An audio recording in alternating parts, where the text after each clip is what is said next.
एक मैं बेवा औरत हूँ। बेवा औरत हर किसी को ना नहीं कहा जाता और नहीं होती भी।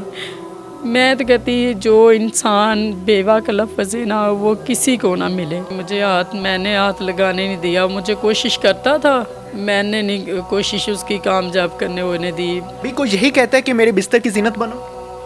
जी ऐसे ही बोलता है, ये सबकी माँ बहन को ऐसे ही बोलता है। अभी मैं 3 दिन हो गया, 4 दिन अभी मैं घर बैठी हूँ, ना मुझे कुछ सपोर्ट है कि कुछ खाने को, ना सपोर्ट है कुछ कोई मुझे दे जाएगा। अभी मैंने 50 रुपए की तुम्हारे सामने रोटी मंगवाई बच्चों की। नर्स लड़कियां प्रोवाइड करती है, उसके खिलाफ कोई एक्शन नहीं हुआ कभी? नहीं, सबको पता है, वैसे कोई नहीं, किसी ने भी नहीं किया, सबको पता है। अस्सलाम वालेकुम नाज़रीन, मैं हूं आपका मेज़बान फैसल खान सूरी और आप देख रहे हैं एनपीजी मीडिया। नाज़रीन, आज मैं चुनिया में मौजूद हूं, मेरे साथ फौजिया मौजूद हैं। फौजिया एक सरकारी हॉस्पिटल में एज अ स्वीपर जॉब किया करती थी, लेकिन फौजिया को हॉस्पिटल के एमएस ने हरासा किया। इसको कहा करता था कि तुम मेरे घर आओ, मेरी मालिश किया करो। फिर जब फौजिया उनके रूम में जाया करती थी तो वहां पे हरासा करने की कोशिश करता था। उस दरिंदा सिफ्त इंसान की आप फुटेजेस भी देख सकते हैं कि इतनी बड़ी उम्र का बंदा जिसने अपनी आधी से ज्यादा उम्र हॉस्पिटल में गुजार दी, उसके बच्चे भी होंगे, उसकी बेटियां भी होंगी, लेकिन वो एक स्वीपर को हरासा किया करता था। इसके पीछे क्या कहानी है, सारी कहानी फौजिया से ही जानते हैं। फौजिया, मुझे ये बताओ कि कितने अरसे से आप हॉस्पिटल में काम कर रही थी? 2 साल हो चुके हैं काम करते हुए मुझे हॉस्पिटल में। अच्छा। और 2 साल हो चुके मुझे हॉस्पिटल में काम करते हुए। इसको 2 महीने हो चुके आए हुए। तो पहले मुझे किसी ने भी नहीं तंग किया, पहले मुझे किसी ने भी नहीं कुछ कहा। जब सर है बिलाल आया, इसने मुझे तंग करना शुरू कर दिया। इसने तो देखा नहीं है कि मैं एक सेंटी वर्कर हूँ, एक इतनी छोटी वर्कर हूँ, फिर भी इसने मुझे नहीं देखा और फिर भी मुझे इसने क्या कहा करता था आपको?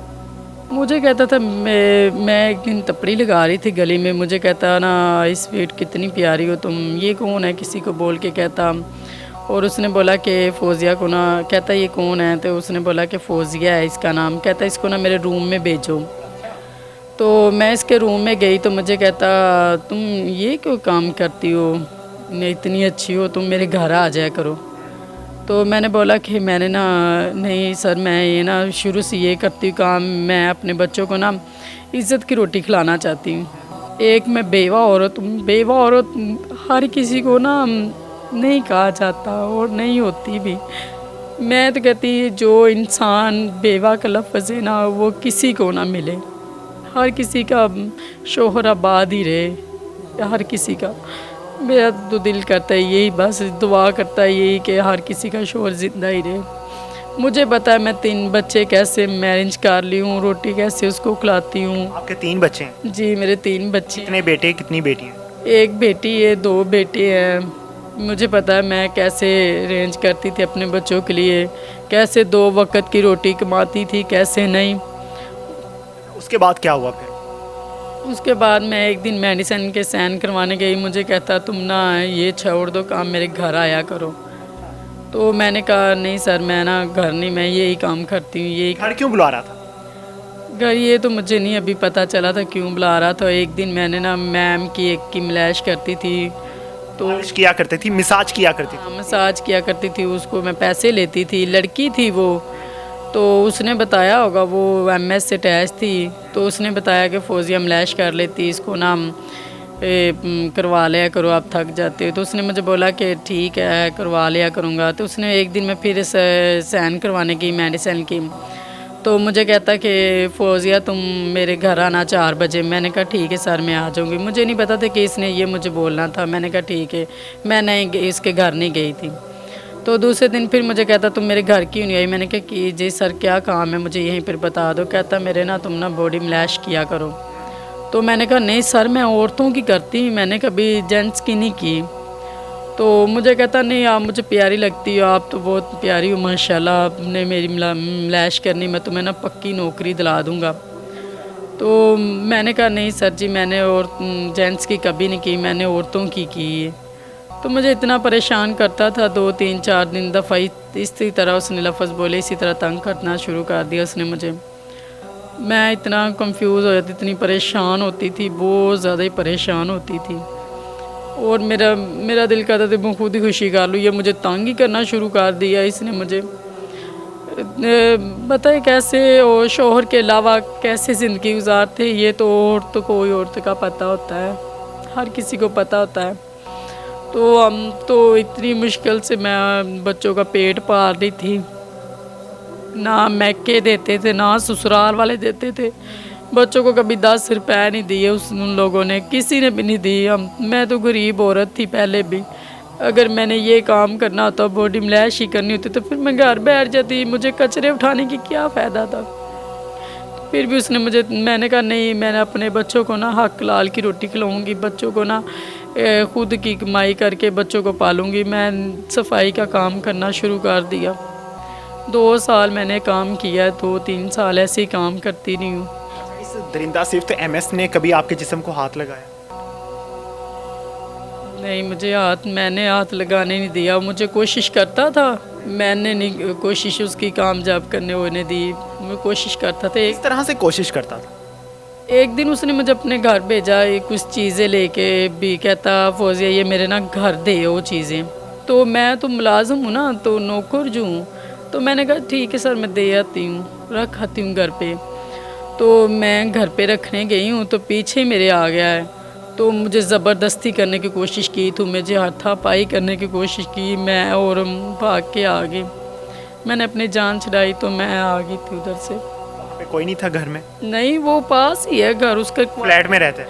हाँ, क्वार्टर है, वही उसके घर है, वही उसका सारा कुछ उधर ही रहता था। अकेला रहता था? हाँ, अकेला ही रहता। फैमिली नहीं थी उसके साथ? नहीं, उसके साथ फैमिली नहीं थी। आपको मालूम है कि उसके कितने बच्चे हैं?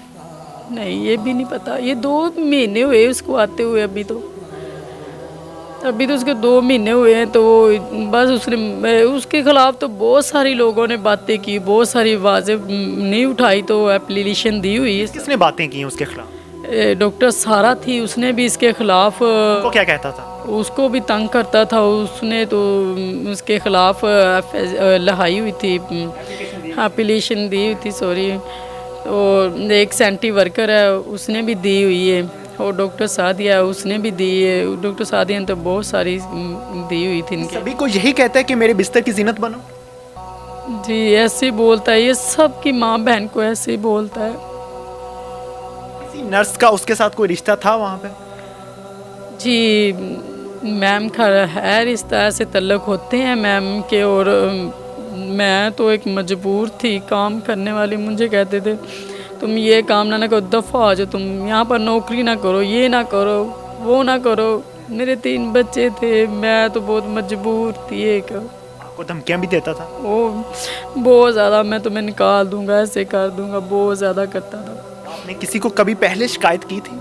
जी, मैंने डॉक्टरों को बताया हुआ था ये ठीक नहीं है, डॉक्टरों को भी बताया हुआ था, और सबको मैंने कहा हुआ था ये अच्छा नहीं है, ये एमएस मुझे ऐसे ऐसे बोलता है। उन लोगों ने कहा कि ये शुरू से ही ऐसे ही था, ये ऐसे ही है। मैंने कहा नहीं, मैं तो नहीं फिर ऐसे ही रहने दूँगी। किसी माँ बहन की इज्जत बच जाए तो बचानी चाहिए। वहाँ पे कोई नर्स ऐसी थी जो लड़कियाँ प्रोवाइड करती थी उसको? जी है। किस तरह से लड़कियाँ प्रोवाइड करती है, उसको ला कर देती है? जी, वो लड़कियां जो उसके साथ ड्यूटी करती हो, उसके अटैच हो जाए, उसको भेज देती थी। जब उसको लालच दे दिया जाए कि नौकरी का, तुम्हें नौकरी मिलेगी पक्की, वो भेज देती होती थी। अगर मेरा शौहर होता तो क्या इस तरह मेरी इज़्ज़त को होने देता? अगर तुम्हारी बहन होती तो तुम करने देते? तो उसने बोला कि ठीक है, हम कर देते हैं। उसने फिर पर्चा खारिज किया, उसको पकड़ने भी गई है, वो हॉस्पिटल में नहीं मिला था, कहाँ गया? भाग गया था। हाँ, पुलिस ने कोशिश नहीं की पकड़ने की?